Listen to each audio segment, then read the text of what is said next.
Hey guys, and we are live today for our first author chat of the day because I have two today. I have another one at 2 p.m. Eastern Standard Time. Today we are here with Jillian, who wrote Stormrise, which is now my new favorite book, and The Stolen Kingdom, which was also amazing. And how do you pronounce your last name? Is it Boehme or? It's just Boehme. It rhymes with home. Boehme. Okay, Easier than cool. it looks. It's a terrible Right? name to spell. Yeah. It's crazy. All right. So thank you so much for coming on the show. I'm so excited to chat with you about these stories because I finished this one in like a day. Stormrise was Yay. so good. I keep telling Thank everybody, you. like, okay, like if you detested the retelling of Mulan that they did live action, go read this. It will help you. It Oh, will help that's you. good. I haven't seen it, but I've heard some pretty bad stuff about it, unfortunately. We tried to watch it and we just kind of gave up and went back to the cartoon. Oh no. See, I love the cartoon, but oh Right? well. It was So crazy. sad. That's very sad. So, of course, you tell us a little bit about you and your journey to becoming an author. Well, it actually took me 12 years to publish my first book. So it's been a really long author journey for me. I started writing when I was really little, but then I ended up majoring in music when I went to college and kind of lost that thread of writing in my life. So then when I was in my 30s, I picked it up again and started writing seriously about 15 or 16 years ago. So I'm super excited to finally be published. And I think I'm like the poster child for Don't Give Up or something. So in other words, I'm really glad to be where I am right now. Awesome. Okay, so Stormrise. Oh my goodness. Oh my goodness. It was so amazing. I do not see my site. I do rewards every single year for different categories, and I do not see anything else beating this out for new author to me. Yay. Because this one, I swear, this one is going to win. If anything beats it out, it better be getting turned into a movie like ASAP because that book was so epic. So when you started to work with Stormrise, did you mean to do like a retelling of Mulan? I actually did. But when we sold the book to Tortine, that was not the plan to present it that way. So it wasn't something at the time that I was really talking openly about. There are other elements in the book. There's a 12th Night element with the twin brother. And in 12th Night, the main character is also dressed as a man and falls in love with the man who she serves. And so there's a little bit of a parallel there. But honestly, what I did when I was planning the story is I didn't go to the Disney movie because that's just an adaptation. I went to the original poem of Mulan, which is an ancient Chinese poem, and I wanted to see, well, what does the original text say? And honestly, it doesn't say a whole lot. It's very bare bones. It's just a basic story of the girl who dresses up as a boy and goes off to war in the place of her father. And so it's really wide open for interpretation, which is fun because then you can do a lot more without feeling like you're stuck with a particular storyline. Mm-hmm. So, but yeah, a lot of people who read it picked up on the Mulan vibe, and I pretty much meant for that to happen. So I just love the story. I love the trope. I love the girl dressing as boy trope. So it was just a good fit for me to write. Well, it was insanely good. Like, oh my goodness, seriously. It is like my new favorite book right now. Every Hey, time like on Facebook and stuff, like, oh, I need a recommendation for fantasy. Go read this. Read thank it. you. Read it Thank you. now. I'm It was so just glad. so good. Oh, Yay. so good. Um, the romance in this, because you weren't sure, I wasn't sure who she was gonna end up with, Yeah. and I am just like, oh God, who is it gonna be? Because it's like, you've got the guy that's betrothed to her sister that he Hmm. doesn't even know, and then you've got her commander Yeah. that is around her same age, and it's like, which way is this gonna go? Because you kind of like love both of them, but then the more that she talks to I'm so horrible at names. The guy that's betrothed to her sister, it's like, oh, they should be together, but he's already promised somebody else, and Crap. Well, and the inside story is that originally in an early draft, she ended up with someone else. And my agent, who is amazing, Danielle Burby, she's a very editorial, hands-on agent. So she's very involved in the process of every book that I write. And she pretty much said, you know what, I don't think that should be the direction you go in. I think she should end up with this person. And here's why. And fortunately, I listened to her wisdom because after I rewrote it, yay, I know. After I rewrote it, I felt like, yeah, this is what was supposed to happen. So she gets all the kudos for that. Man, I was so sad when that like was getting ready to end and they were going their separate ways. And I'm just like, no. Yeah, you had all the feels. I'm so happy. That was so good. Oh my goodness. Well, thank you. Thanks so much. So the next thing for this is the magic system, which was really kind of interesting because I don't think anybody else has done something like this. So like the magic system in this deals with everything's coming from the dragons. It's not spells and stuff. It's all coming from the remains of these dragons that were slaughtered and murdered and stuff. How did you come up with the whole concept of using, you know, basically like dragon fossils or bits of... You know, I really don't know. Somebody asked me that same question once, and I honestly don't know how I came up with it. I just knew that I wanted the dragons to be an important part of the magic, but since they weren't around anymore, they couldn't be there to actually be doing the magic. So it just kind of led to, well, let's just make magic out of dragon bits then. So that's what I did. Well, it worked so well. Like seriously, it just works so well. I loved it. Awesome. So will we get any more stories based within the world of Shadow Rising? Well, I don't think so. I mean, not at this time. I started to write a few notes of what ifs because it's a tidy ending, but you know, there's a lot of openings there, and I actually have an idea that I kind of like, but it's not really on my radar at this point. I'm working on a new project right now and going in another direction. But I mean, you should never say never. So I don't know. If it ever happens, I'll be sure to tell you first. Like, fingers crossed. So how did you come up with the idea of the Stolen Kingdom?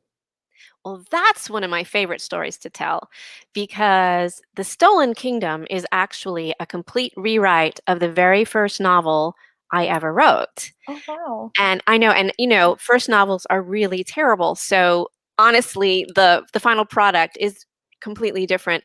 But Perin Faye is the same, the world is the same, the magic is similar, and some of the characters are the same.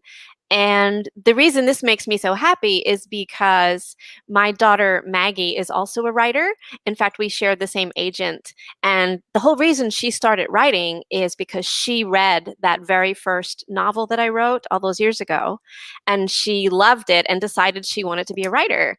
So fast forward all these years, now The Stolen Kingdom is out. It's just very meaningful for me as a writer and as her mom to have this book be the final iteration of the very first attempt I ever made. So that's the story. It's an old story brought back to life again. Oh, wow. And how would you describe the magic system within the Stolen Kingdom? So the magic system in the Stolen Kingdom is a magic that is imbued in all growing things. All the trees and flowers and plants, and of course the vineyards and animals and so forth, that was put into place by the deity in this particular kingdom, whom they refer to as the Holy God. And it's actually a magic that's based on time. So the passage of time is inherent in the way the magic works. So when Maralyth, for instance, ripens the grapes, that's the same as moving time forward. When she's healing a blighted grape plant or healing a rot, that's moving time backwards. So that's the way the magic actually works. It was meant, however, only for the ruling family of Perin Faye. And so that's when things get mixed up because the magic was stolen, and that's why it turned dark. So ... Let's see. So after publishing 2 books, has there been anything that you've learned that could help aspiring authors? Oh my goodness, yes. When you get your first book published, you feel like you have arrived, and in some way you have. But I think it's important to have the mindset that, okay, you arrived here, but your journey is still ongoing. Once you get to the place you've been working toward, which is getting that first book published, you still have to basically, your life doesn't change much as far as a writer. You have some things added now that you didn't have before, like deadlines and things like that. But your actual trajectory stays the same, which means you always have to be looking ahead to the next project. You always have to be in open dialogue with your agent and continuing to look forward, because you don't just land there and then everything's great. You have to keep working as hard as you worked all along. So I think that I didn't have much trouble learning that particular lesson, only because I was plugged into the publishing world for many years through my blog prior to publishing. So I had a lot of friends and colleagues whom I kind of Yeah. watched along the way. My goodness, is that helpful when you can see other people go through the stuff and then listen to what they're telling you and kind of take mental notes. That was very helpful. Right. So it's definitely an ongoing journey, no matter where you are, whether you're querying your very first agent or you've got 2 or 3 books under your belt. Your journey just keeps going, and you have to be willing to keep moving forward. Right. So you said that you went to college for music. I did. What did you study?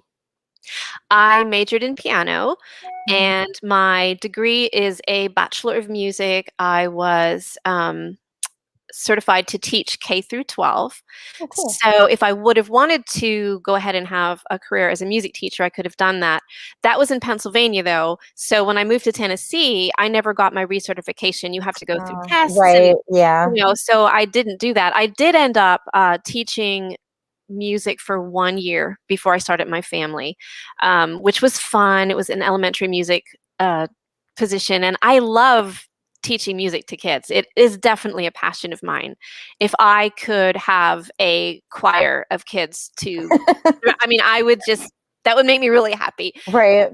But I chose to stay home and raise my family, and we homeschooled them. So that was my life for a long time. And it was during that period of my life, kind of in the middle of all that chaos, is when I started writing again. So the music thing, it never really goes away. Music is a huge part of my life. I have sung with the Nashville Symphony Chorus for 5 years. Oh, wow. Huge, amazing honor and blessing, and it's been so sad to see that all go away in the Right. last year. But prior to the world exploding, it was a phenomenal experience. The Nashville Symphony is a world-class symphony. They've won Grammys, and so to share a stage with these truly amazing musicians is very humbling, and kind of sad that it's over, but Right. it And was that's one very. of the things that I miss the most about being in school, because I was in choir. So, Oh, okay. That's why you're getting all excited. did you Yeah. ever think, with all the background in music and stuff, did you ever think of creating a magical system around music? Yes, and I'm working on that right now, Oh. actually. So, It's like, hey, you've got all this music background. Why not make a magical system yes. around it? And I tell you what, I can't believe I haven't thought of it before now. I've written a lot of novels, at least 13 novels, and have never gone in that direction. And it's such a huge part of me. It makes sense that I would tap into that at some point. So I don't know what took me so long, but yeah, that's in the works. Exciting. Yay. So, characters, do you have a formula how to create them? I don't. I'm a big plotter when it comes to planning the story, but my characters tend to develop more organically. I obviously figure out who my protagonist is before I begin, and any other main characters. But even then, a lot of times, like even when I wrote Stormrise, I knew that Forrest was going to be a character, but I hadn't planned yet exactly how and when they would meet, only that they would be training in the army together. And if you recall, she meets him on her way and when he's taking a pee. So, not very romantic. But I didn't plan that at all. He just showed up. And that's what I love about letting characters develop organically, because when they show up in the moment, you get to see them in action and it gives me a clearer picture of who they are. And of course, then when I go back through all the revision processes, I hone in on things, and you check for things like motivation. Is there motivation there? And is this all making sense? And is their emotional arc believable? And all that stuff comes later. I know that some authors really are so organized with their characters, and they sit down and they can tell you everything from their favorite color to their birthday and I can't do that. To me, that just feels like a high school writing assignment. So no thanks. So that works for me. That's my characters kind of grow, and sometimes literally out of nowhere, just right off the page. And that's kind of the beauty of the creative process, right? When things kind of grow and happen. So that's where my characters usually come from. So while writing, have you had any surprises while you were writing? Not really. I know some authors will say, all of a sudden, this character did this. And I said, what? And I'm like, no, I'm not that really removed from my characters. They do live inside my head, and I tell them what to do most of the time. But I'll tell you one thing that was a surprise to me when I was writing The Stolen Kingdom. Wasn't so much a surprise in a character line, but I was surprised at how difficult it was to pit Maralyth and Alac against each other. I had that planned from the beginning. I knew it was going to happen, but it ended up being way more challenging than I expected, because here you have this emotional arc when they're getting to know each other, they're becoming attracted to each other, and you're in both of their heads, so you're getting it from two points of view, and then all of a sudden everything changes, and it was hard. And that was a surprise. Maybe I should have been more ready for that, but that was an unpleasant surprise. So, for what it's worth. Let's see. Oh, so after finishing a book that you've already written, do you ever wonder what the characters are up to after the story ends? I do, when I make myself sit down and actually think about it. So, I have definitely, like I said earlier, I have definitely given thought to Rain, and there's a lot that's kind of open at the end of that story. And I like to imagine what is happening next. Of course, these are both standalones, so I can do that till the cows come home, and it may or may not happen. But actually, in the end, though, then, because I'm always moving ahead to the next thing, I really do get to the point where I have to set it aside and then just move on to the next thing. So that's kind of where I'm at right now. But it's interesting because in reading through just some comments and reviews and things like that from readers, and several people have said, oh, I wonder what's happening next, and oh, I wonder what Maralyth's doing now. And so that gets me thinking, like, yeah, me too. I wonder what's happening. So that's why I live off of epilogues. They're great, right? Oh, yeah. Yeah. But it's like for Stormrise, like you could just pick out another character, like her sister, because there's, because of, who her sister married and everything else, I don't know, kill him off. He's old anyway. And he could die of natural causes. That would be easy. Right. And like, have her go from there and have her, find her epic love story and stuff. I think that would be pretty interesting. That would be really cool, actually. Yeah. That'd be really cool. Well, I'll call you. I'll call you when I.